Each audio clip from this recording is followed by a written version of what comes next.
All right, so we are doing a little SSI, SSDI employment question and answer uh, chat today. And my name is Stephanie Meredith. I am the mom of an 18-year-old with Down syndrome who is currently navigating all of this. And I'm also one of the staff members of the Kentucky Works Project.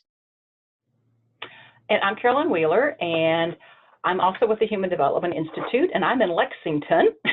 And I work on several projects, one of which is the Kentucky Support Employment Training Project, and we do training for employment specialists who help people with disabilities find jobs. And I do training in particular on what happens to people's, or the impact of paid employment on people's Social Security disability benefits. I am also a power of attorney and a representative payee for a woman who is now 65 years of age, who lives in Louisville, who has an intellectual disability, and her parents are deceased, and I've been doing that on her behalf since 2003, and previously did that for her brother for about 16 years before he passed away.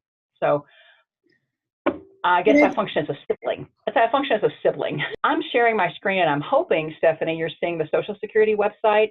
Am I correct? I am. And so you can see benefits. This is not the home page. And I think this is really helpful for people to understand a couple things. One is that there's just a great deal of very helpful information, and I think it's very well written and understandable on the Social Security website.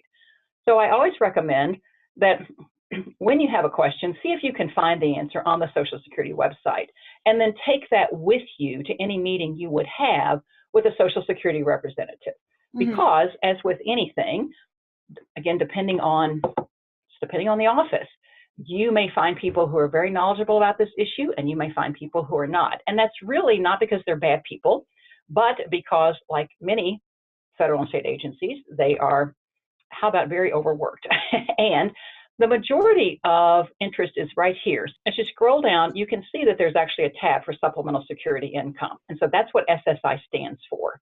So that's really important that people really understand that while supplemental security income, or SSI, is administered by the Social Security Administration, it is not actually Social Security. And that's a really important distinction, because it will just really confuse everyone if you say you're going in to apply for Social Security, but really you're wanting to apply for SSI. So it's really important to understand the differences in the program. So I'm going to click on this link. So this is an entire book. So if I were going to be applying for SSI, I would download this and I would read it. So this book is just about SSI. And so it says if you're applying for SSI, you should also read what you need to know when you get supplemental security income. And that's going to talk a lot about probably reporting requirements and other things of relevance. So this is going to talk about rules for being eligible for SSI in terms of income, resources.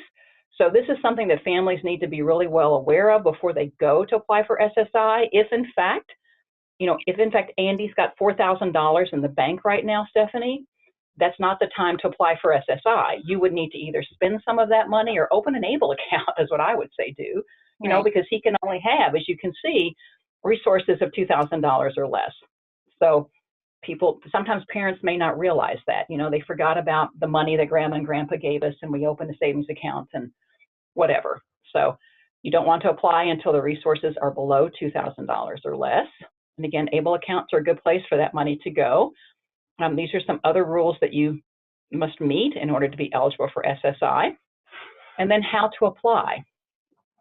So it says you can complete a large part of your application by visiting our website and applying for benefits.